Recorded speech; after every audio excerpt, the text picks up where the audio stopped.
یہ بتلائیے کہ روزے کی حالت میں اپنی بیوی کے پاس جانا منع ہے تو غیر محرم کو دیکھنا جائز ہے؟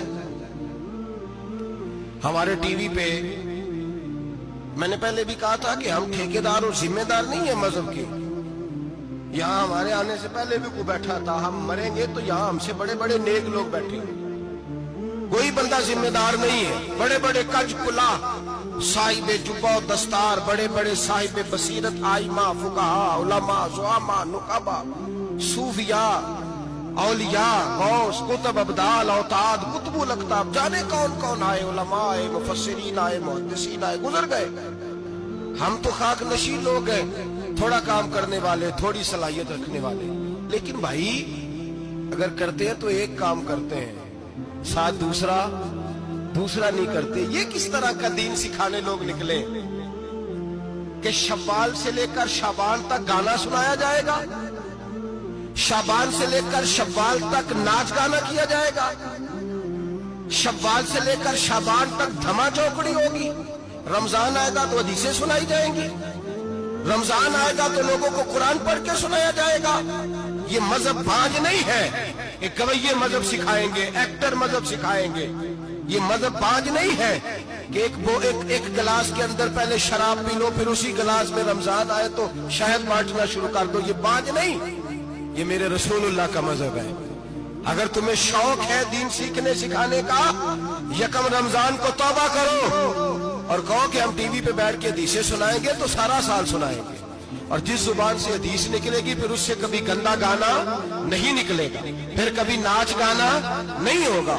یہ کون سا مذہب ہے جو بیویاں سکھا رہی ہیں؟ یہ کون سا دین ہے جو عورتیں سکھا رہی ہیں؟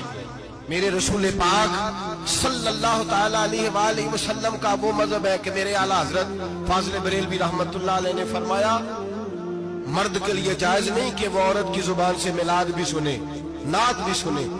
مرد کے لیے جائز نہیں، مرد کو مرد سکھائے گا، عورت سکھائے گی تو عورتوں کو سکھائے گی. بے شک آپ سویرے فتویٰ دیجئے کہ چھوٹی سی مسجد میں بیٹھ کے، چھوٹے سے کونے میں بیٹھ کے چھوٹا سا مولوی، اور وہاں تو اتنے بڑے مفتی ٹی وی پہ بیٹھے ہوئے، وہ غلط ہے تو صحیح ہے کیسے ہو گئے؟ سنو، میرے نبی پاک علیہ الصلوۃ والسلام کے مذہب کا حسن یہ ہے کہ اسلام کہتا ہے ایک نظر بی بی کو دیکھا کسی نے غلطی سے تو معافی ہو جائے گی، دوسری نظر شہوت سے دیکھا تو حرام ہے اس کے لیے. وہ پاکستان کا مولوی ہو یا سعودی عرب کا شاہ ہو، کسی کے لیے عورتوں کے بیچ پھرنا اٹھنا بیٹھنا جائز ہے. میرے نبی پاک صلی اللہ تعالی علیہ وسلم نے فرمایا ہے میں عورتوں سے مصافحہ کرنے نہیں آیا.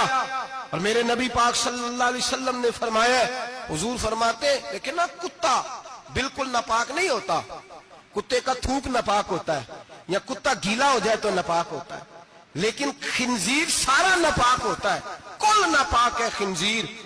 نبی پاک نے فرمایا خنزیر بھی ہو اور گند میں لتھڑا ہوا بھی ہو، پیشاب میں لتھڑا ہوا ہو، گوبر میں لتھڑا ہوا ہو، پخانے اور فضلے میں لتھڑا ہوا خنزیر ہو، اس کا جسم تیرے ساتھ ٹکرا جائے تو اتنا برا نہیں جتنا غیر محرم عورت کا وجود تیرے ساتھ ٹکرا جائے تو برا ہے.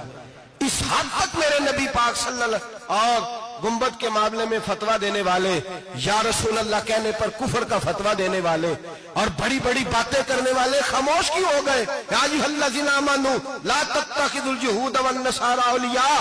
رب فرماتا ہے یہودیوں اور عیسائیوں کو دوست نہ بناؤ. یہ تمہارے دوست ہو سکتے، یہ تمہارے سجن ہو سکتے.